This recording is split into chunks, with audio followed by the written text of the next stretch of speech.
अमरनाथ की गुफा में ऐसा माना जाता है कि शिवजी जब उधर जा रहे थे तो उन्होंने एक एक करके अपने सारे कणों को अलग कर दिया था। उन्होंने अपने गले से सर्प को निकाल के एक पास की झील में रख दिया था। आज भी लोग उधर जाते हैं तो कहते हैं कि हमें उधर से शैडो आई है शेषनाग की या फिर वासुकी नाग। दूसरे तो उनने नंदी को एक जगह पे रखा, वहां पर एक दूसरा मंदिर बन गया। ऐसे ऐसे करके वो फाइनली सिर्फ माता पार्वती के साथ थे। लेकिन माना जाता है उस समय उस गुफा में 2 पिजन्स भी थे व्हाइट कलर के। सो 1930 में जो पिजन्स दिखे कबूतर वो यही थे, 2013 में जो दिखे वो यही थे। और पॉइंट सिर्फ इतना नहीं है, पॉइंट ये सोचिए अमरनाथ -25 डिग्री, कोई ऑक्सीजन का कोई स्रोत नहीं, कोई जानवर नहीं उधर, पिजन जी कैसे रहे अंदर। जगन्नाथ मंदिर अगर आप जाते हो वहां पर जो प्रसाद बनता है 7 मटके रखे जाते हैं। अब आग अगर नीचे जलाया गया, चावल सबसे पहले कौन सा पकेगा आप बताओ? नीचे वाला, करेक्ट। हमेशा ये अजूबा है, 7वां पहला पकता है फिर नीचे, और ये सिर्फ जगन्नाथ मंदिर में होता है। आज भी वहां पर अगर आप जाते हो, झंडा जब हवा चलती है तो वो एक तरफ लहराना चाहिए लेकिन वो लहराता दूसरी तरफ है। साइंटिस्ट तक नहीं समझ पाए ऐसा क्यों। आज भी रोज शाम को वहां पर एक व्यक्ति जाते हैं, वो एक समाज के हैं जो इतने सालों से कर रहे हैं,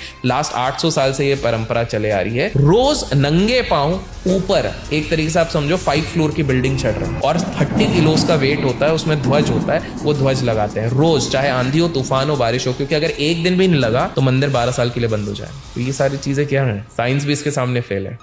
आज भी नरसिंह भगवान वहां पर साक्षात विराजमान है। जब आप आंध्र प्रदेश जाते हैं, यहाँ एक और जगह है अहोबिलम, जब आप इधर ट्रैक करके जाते हैं, आप जब ऊपर देखते हैं तो आपको एक ध्वज लहराता हुआ दिखता है। तो ये ध्वज पता है कहाँ पे लहरा रहा है? ये वही स्तंभ है जिससे नरसिंह भगवान निकले थे। वहीं पर एक मंदिर है जहाँ नरसिंह भगवान की एक बहुत ही मिस्टिकल चीज होती है। आप मंदिर जा सकते हैं, प्रभु के दर्शन साल में सिर्फ एक बार होते हैं। क्यों? क्योंकि नरसिंह भगवान का तेज इतना है, एनर्जी इतनी है कि आम इंसान उसको सह नहीं पाएगा। इसी मंदिर में पंडित लोगों ने खुद ने किया है, वो मूर्ति टफ नहीं है, बहुत फीबल है। उसको जब आप टच करते हो तो आपकी उंगली भी अंदर जाती है, और थोड़ी उंगली अंदर चले जाती है तो रेड कलर का फ्लूइड निकलता है। ऐसा माना जाता है आज भी नरसिंह भगवान वहां पर साक्षात विराजमान है।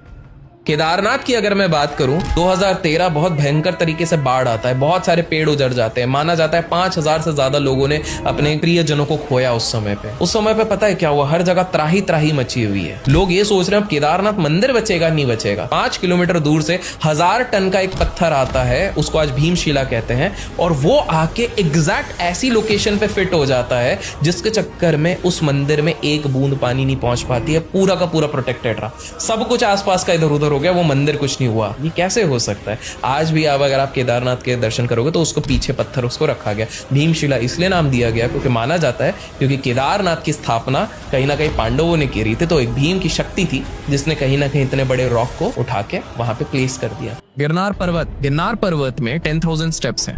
1947 भारत आजाद हुआ, ब्रिटिश सोल्जर्स को इतना पता चल गया था कि यार भारत में ना कुछ ऐसी जगह है जहाँ कुछ इनके बाबा लोग और अघोरी लोग बोलते बहुत ताकत है। तो 13 लोगों का ब्रिटिश का ट्रूप उधर गया, इतना पावरफुल है, जाके हम पता करेंगे। वो गए, एक रात में 13 में से 12 पागल हो गए, और जो एक निकला वो ये बोले यार हम ढूंढने गए थे कि इस दुनिया को किसने बनाया, वो तो खुद यहाँ पर विराजमान है। वहां पर एक केव्स है। पीपल हैव सेड कि हमको रात को इधर डमरू की आवाज आती है, क्योंकि ऐसा मान्यता है कि देवी देवता भी वहां पर डांस करने के लिए आते। मंदिर जाते हो, घंटी बजाते हो, आज तक कभी सोचा है क्यों घंटी बजा रहे हो? पवित्र हो जाता है पूरा एरिया, ऐसा कुछ है? बताता हूँ। हम जब भी मंदिर जाते हो और घंटी बजाते हो, घंटी एक पर्टिकुलर शेप की होती है और एक पर्टिकुलर मटेरियल की बनी होती है और पर्टिकुलर साइज की बनी रहती है, और उसके अंदर के घंटी का शेप भी एक पर्टिकुलर साइज का होता है और वो एक जगह पे लगा रहता है। क्योंकि जब वो अपन रिंग करते हैं तो टेक्निकली वो 7 सेकेंड्स के अंदर एक वाइब्रेशन क्रिएट करती है। 7 सेकेंड्स के अंदर वो जो वाइब्रेशन क्रिएट करती है वो हमें उस जोन में ले आती है, all positive focused concentrated zone,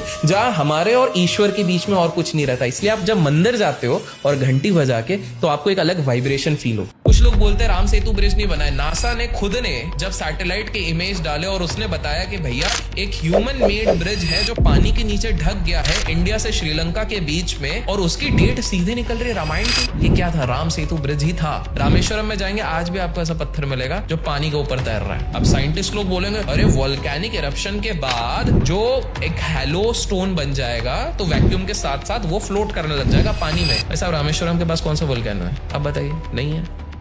island में सबसे बड़ी गणपति जी की मूर्ति है, 123 फीट्स। तो आज से ना कुछ साल पहले आइलैंड में इन्फ्लेशन, महंगाई बहुत बढ़ रही थी। कुछ भी कोशिश कर लूं रोक ही नहीं पा रहे। उनकी कमेटी एक थी, उनमें से एक व्यक्ति ने कहा कि एक काम करते हैं, गणेश जी का फोटो नोट पे छापना शुरू करते हैं। अब जान के हैरान हो जाओगे, आज वो एंटीक में ऑक्शन होते हैं वो नोट, और उनकी अर्थव्यवस्था सही हो गई। इंडोनेशिया तो वहां पर एक वोल्केनो है जहां पर लास्ट 750 से 800 साल पूर्व से एक गणेश जी की मूर्ति रखी गई है वोल्केनो के पास में। वो इसलिए रखी गई है क्योंकि वहां के लोकल्स का मानना है कि यही हमें बचाते हैं, वो एक्टिव वोल्केनो आज तक नहीं फटा है, बिकॉज गणपति जी वहां पर विराज है।